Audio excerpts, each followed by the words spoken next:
जय साहब जी की। जय साहब जी की। श्री रामाश्रम सत्संग परिवार के सभी सत्संगी भाई बहनों को प्रणाम। राम राम। जय साहब जी की। परम पूज्य साहब जी के दिव्य अमृत वचनों से संकलित आज के श्री राम वचनामृत का शीर्षक है परमार्थ का साधन। यह मनुष्य शरीर परमार्थ प्राप्ति का साधन है, वैली ऑफ सोल मेकिंग है। किंतु कितने ऐसे मनुष्य हैं जो इस शरीर को पाकर परमार्थ प्राप्ति का प्रयास करते हैं। संसार में जिसे देखो उसे मोह माया में फंसा हुआ पाते हैं।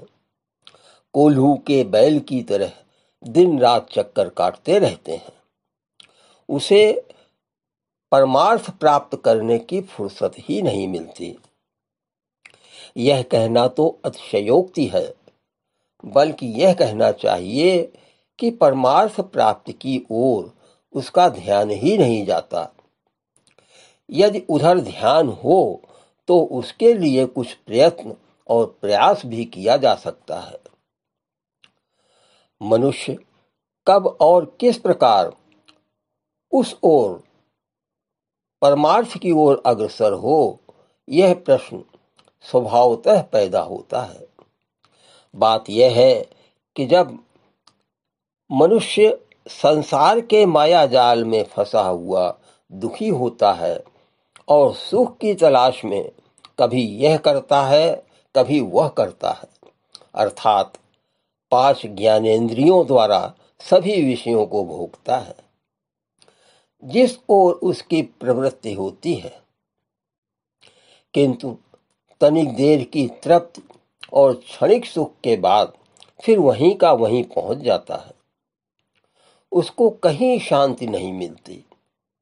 तब वह सोचता है कि क्या करूं, क्या न करूं, और इस प्रकार उसके हृदय में उहापोह उठती है और एक अजीबोगरीब व्याकुलता पैदा होती है, जो उसको कहीं भी चैन नहीं लेने देती।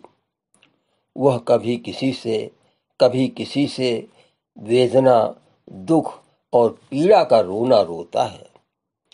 तब लोग उसको कहते हैं कि भाई फला महात्मा हैं, उनसे मिलो या अन्य किसी सिद्ध पुरुष की शरण में जाओ।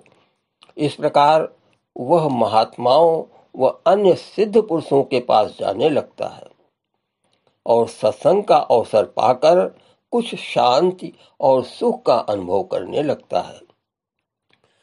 उस मनुष्य की प्रवृत्ति परमात्मा की ओर होने लगती है। सांसारिक दुख और परेशानियां भी कम होने लगती हैं। मन की शांति और सुख का भी अनुभव होने लगता है। यह सब बातें होती तो हैं कारणवश, जैसा कि ऊपर बतलाया जा चुका है, किंतु एक मुख्य बात है जिसको कम लोग जानते समझते हैं। वह यह है कि मनुष्य बिना भगवान के रह ही नहीं सकता, उसे चैन नहीं मिल सकता। क्यों भाई, ऐसी क्या बात है? संसार में स्त्री तथा घर गृहस्थी के काम में इतना व्यस्त और मस्त रहते हैं कि परम भगवान की कोई आवश्यकता ही नहीं प्रतीत होती।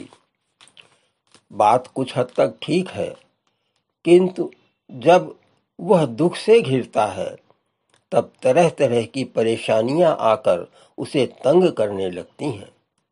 तब वह बेचैन और बेकरार हो उठता है। अंततः उसे भगवान की ओर झुकने पर ही सुख और शांति प्राप्त होती है। बिना सुख शांति के वह रह नहीं सकता, और यह सुख शांति बिना भगवान के प्राप्त नहीं हो सकती। जीव ईश्वर अंश है। ईश्वर अंश जीव अविनाशी। तो जब तक अंश पूर्ण से नहीं मिलता उसे सुख शांति नहीं मिल सकती। यह जीव का स्वभाव है, इसे मिटाया नहीं जा सकता। भले ही यह जन्मजात स्वभाव प्रारब्ध के वश हो, इधर उधर भटकता रहे, यह भटकना ही माया मोह सांसारिक विषय वासनाओं में फंसना है, ईश्वर से विमुख होना है। किंतु कितने दिन तक वह विमुख रहेगा? जब सब ओर से भटक भटक कर उसे शांति नहीं मिलेगी, तब फिर वह लौटेगा अपने असल की तरफ, अपने सर्वस्व की ओर, उसका अपना जो है, जिसका वह अंश है, अर्थात ईश्वर की ओर। यह बात भले ही कम लोगों के गले उतरे, यह असलियत है। इसके बिना काम चल नहीं सकता। इसको दूसरे शब्दों में कहेंगे कि जब तक भगवान की कृपा नहीं होती, तब तक जीव परमात्मा की ओर मुख नहीं करता। सत्य तो यह है कि भगवत कृपा तो सबके साथ सब समय रहती है। यह जीव तो उसकी लीला है कि जीव सांसारिक होकर बिहरने लगता है और भूल जाता है अपने परम पिता को। कारण यह है कि जब सांसारिक विषयों में फंसकर वह अपने को कर्ता धर्ता मानने लगता है, तब फिर भोक्ता भी वह बन जाता है। हाँ, कहने को सभी कहते हैं कि ईश्वर की मर्जी के बिना पत्ता नहीं हिलता। तो फिर जो घटनाएं संसार में घटती हैं, वे दुखदाई हों अथवा सुखदाई हों, वह तो भगवान की ओर से ही आती हैं। अतः उनसे दुख सुख कैसा? बस इसी बात पर हमारे दुख सुख का आधार घटित होता है। इसी तरह संसार चक्र चलता रहता है, चाहे हमें दुख हो या सुख। हमारे लिए यही श्रेयस्कर है कि हम उसे ईश्वर की देन समझकर प्रत्येक अवस्था में सम बने रहें, दुख में दुखी न हो और सुख में हर्ष न माने, बल्कि दोनों अवस्थाओं में भगवान की दया कृपा ही समझते रहें। विपत्ति नहीं रघुपति की दाया, कर्म भोगाए छुड़ा वही माया। इस प्रकार माया का चक्र जहां जैसा है चलकर समाप्त हो जाएगा। सुख को भोगते समय तो हम कुछ भी ख्याल नहीं करते, क्योंकि यह सुख है, इसमें आराम शांति तथा सब अच्छा ही अच्छा है।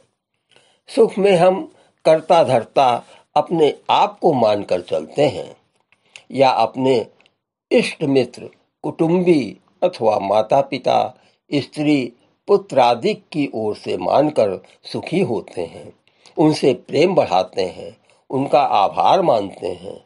किंतु वही सुख जो हमारे संबंधों और प्रेम का कारण बनता है, और जब वे सब प्राणी हमसे विलग होते हैं, तब हमें दुख होता है और मनुष्य छटपटाता है। ऐसा क्यों? प्राणी का जन्मजात स्वभाव अपना काम करते रहना है। कर्म के खेल खिलाता हुआ वह अपनी कुरेद बनाए रखते हैं। मनुष्य जब तक अपने असली रूप को, असली भाव को, अपनी सत्ता को नहीं जान लेता, उसे चैन नहीं मिल सकता। ओ जय साहब जी की। अब अगले कार्यक्रम में आपसे फिर भेंट होगी। सभी सत्संगी भाई बहनों को प्रणाम। राम राम। जय साहब जी की। जय श्री राम। जय श्री राम।